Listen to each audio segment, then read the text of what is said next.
ونعوذ بالله من شرور أنفسنا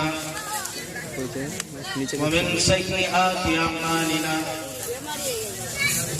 من يهده الله فلا مضل له ومن يضلل فلا هادي له ونشهد أن لا إله إلا الله وحده لا شريك له ونشهد أن محمدا عبده ورسوله أما بعد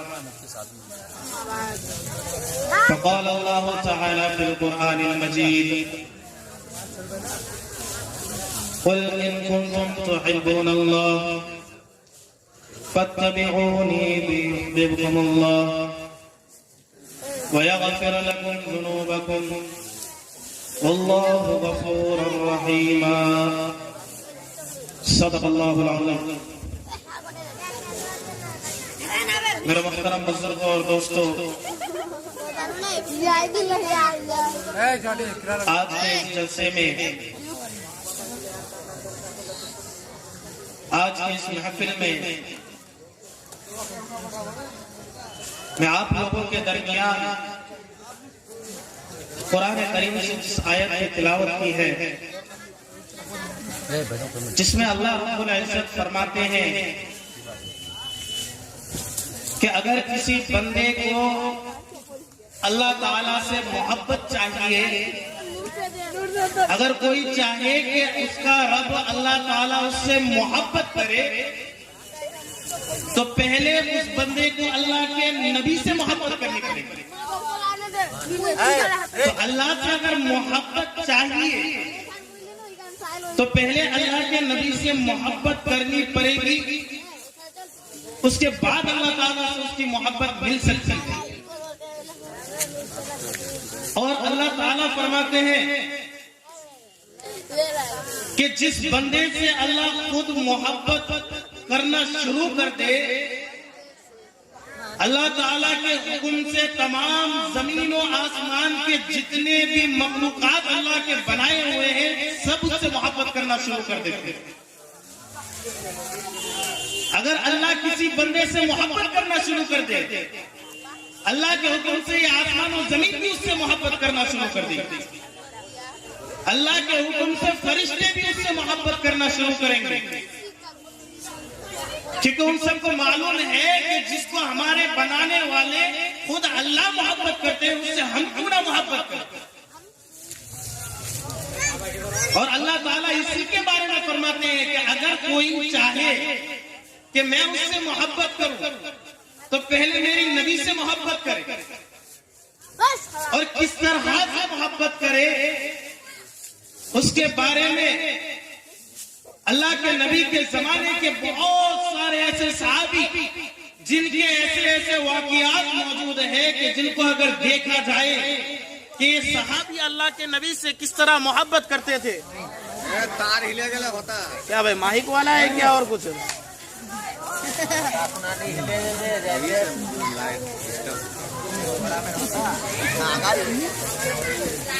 اچھی بات ہے، جلدی فکس کرنے کی کوشش کریں.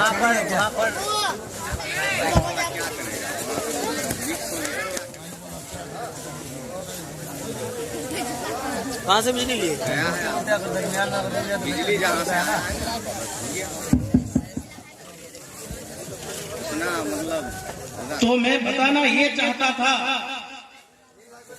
کہ پہلے زمانے میں جو صحابی اللہ کے نبی سے محبت کیا کرتے تھے وہ کس قدر محبت کیا کرتے تھے ان کو پہلے دیکھنا پڑے گا، اس کے بعد پتا چلے گا کہ ہاں ہم اللہ کے نبی سے کتنی محبت کرتے ہیں.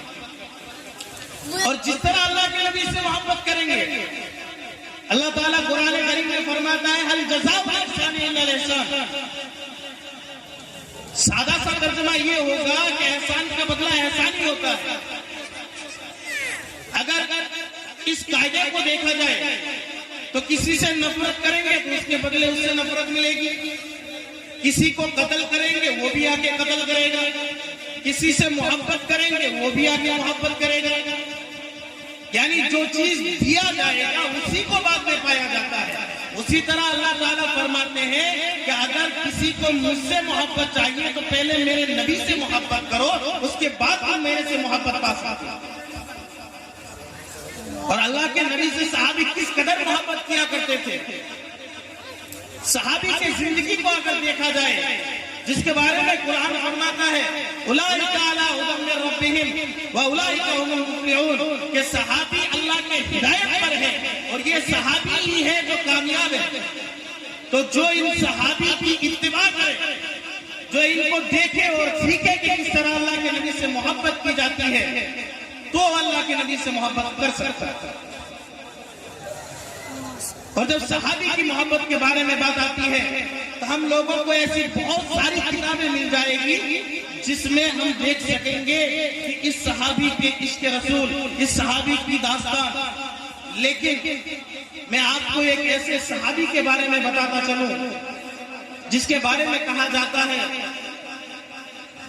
کہ جو جب ایمان لایا تھا تو اللہ کے نبی سے ان کی اتنی محبت ہوئی کہ اللہ کے نبی کے لیے اس نے سب کچھ قربان کر دیا۔ اس صحابی کا نام تھا عبداللہ ذو البجدین۔ اب عبداللہ کس طرح مسلمان ہوا، کس طرح اس نے ایمان لایا، پہلے اس کو جاننا پڑا۔ عبداللہ رضی اللہ عنہ وہ اکثر دیکھا کرتے تھے کہ مکے کے گلی میں، مدینہ کے گلی میں زیادہ تر یہ بات پھیلی ہوئی ہے کہ ایک اللہ کا نبی آیا ہے جو خود کو اللہ تعالیٰ کا نبی بتاتا ہے، جو اعلان کرتا ہے کہ میں آخری زمانے کا نبی ہوں، اور اس پر قرآن کریم نازل ہوا ہے۔ اس وقت عبداللہ کے دل میں خیال آیا کہ بھلا یہ نبی کون ہے جو خود کو نبی کہہ رہا ہے، ہم بھی ان سے جا کر ملے، ہم بھی دیکھیں کہ وہ نبی ہے کہ نہیں، ہم بھی ان سے بات چیت کر کے دیکھیں، ہم بھی ان کا انٹروڈکشن لے کر دیکھیں کہ وہ اصل میں نبی ہے یا جھوٹ بول رہا ہے۔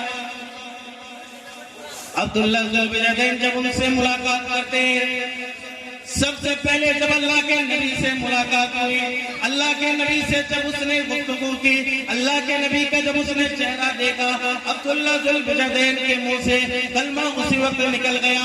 ابھی بات چیت نہیں ہوئی تھی، ابھی ان سے روبرو نہیں ہوا، بس سامنے بس ان کا چہرہ دیکھ لیا، اور اسی چہرے کو دیکھ کر، اللہ کے نبی کے چہرے کو دیکھ کر ان کے منہ سے کلمہ نکل گیا، اشہد ان لا الہ واشہد ان محمدًا عبدہ ورسولہ۔ عبداللہ ذو البجدین اسی وقت مسلمان ہو گیا۔ جب عبداللہ ذو البجدین مسلمان ہو جاتے ہیں، مسلمان ہونے کے بعد جب دوبارہ اپنے گھر لوٹتے ہیں، جب گھر لوٹنے کی باری آتی ہے تو عبداللہ سوچنے لگتا ہے کہ میں تو مسلمان ہو چکا ہوں، میں خود مسلمان ہو چکا ہوں، لیکن میں جس گھر میں رہتا ہوں، میرے گھر میں میری ماں زندہ ہے، وہ مسلمان نہیں ہے، وہ غیر مسلم ہے۔ مطلب عبداللہ تو مسلمان ہو گیا، لیکن ان کے گھر میں جو لوگ ہیں، ان کے گاؤں میں، ان کے قوم میں جو لوگ ہیں، وہ ابھی تک مسلمان نہیں ہوئے، سب ابھی تک یہودی ہے، غیر مسلم ہے۔ اور عبداللہ سوچ رہا ہے اچھا ابھی تو میں مسلمان ہو گیا ہوں، لیکن میرے گھر والے اگر ان بات کا اگر پتہ چل گیا، اس بات کا کہ میں مسلمان ہو چکا ہوں، مجھے تو گھر سے نکال دیں گے، کیونکہ میں اکیلا پورے خاندان میں مسلمان اور میرا پورا خاندان یہودی تھا۔ عبداللہ ذو البجدین نے سوچا اچھا ٹھیک ہے، گھر میں جا کے کسی کو نہیں بتاؤں گا، لیکن ایمان ایک ایسی چیز ہے جو چھپانے سے بھی نہیں چھپتی۔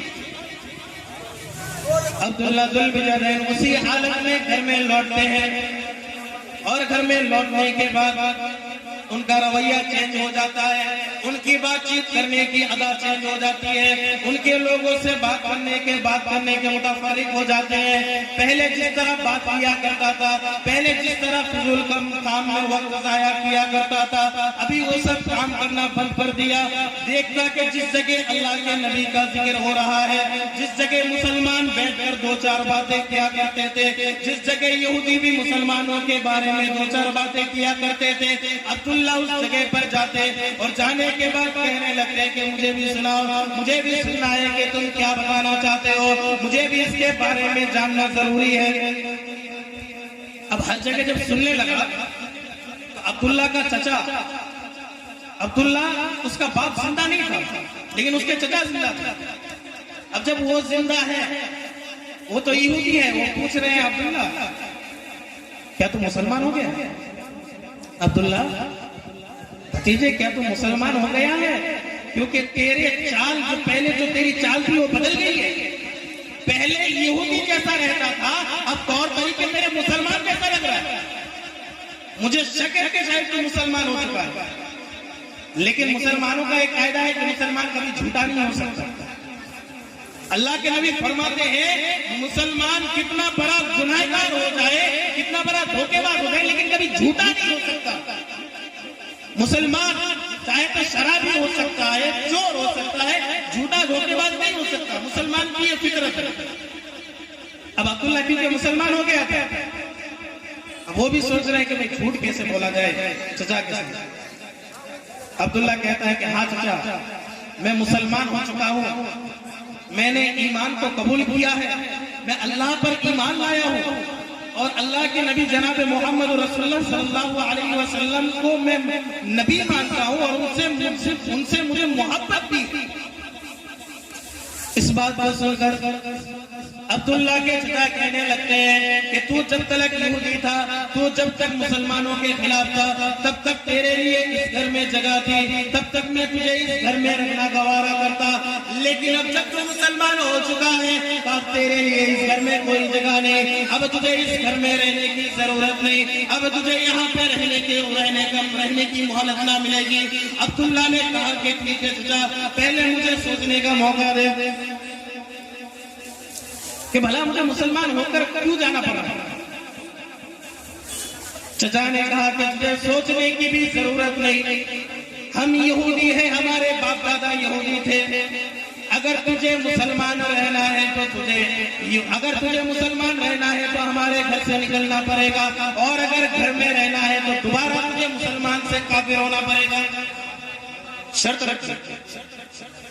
عبداللہ ذوالفضلین اسی حالت میں ان کا جواب دیتے ہیں, کہتے ہیں کہ چچا جیسے لاکھوں گھر اللہ کے نبی کے چہرے پر قربان, جس کے چہرے مبارک کو میں نے ایک مرتبہ دیکھ کر کلمہ پڑھ لیا تھا, ایسا چہرہ والا, ایسے نور والے چہرے والے کا چہرہ جس کے چہرے سے کلمے کی گواہی مل جائے, جس کے چہرے سے اللہ کی گواہی مل جائے, وہ نبی کبھی جھوٹا نہیں ہو سکتا ہے, اس کا مذہب کبھی جھوٹا نہیں ہو سکتا, اس کا خدا اللہ کبھی جھوٹا نہیں ہو سکتا.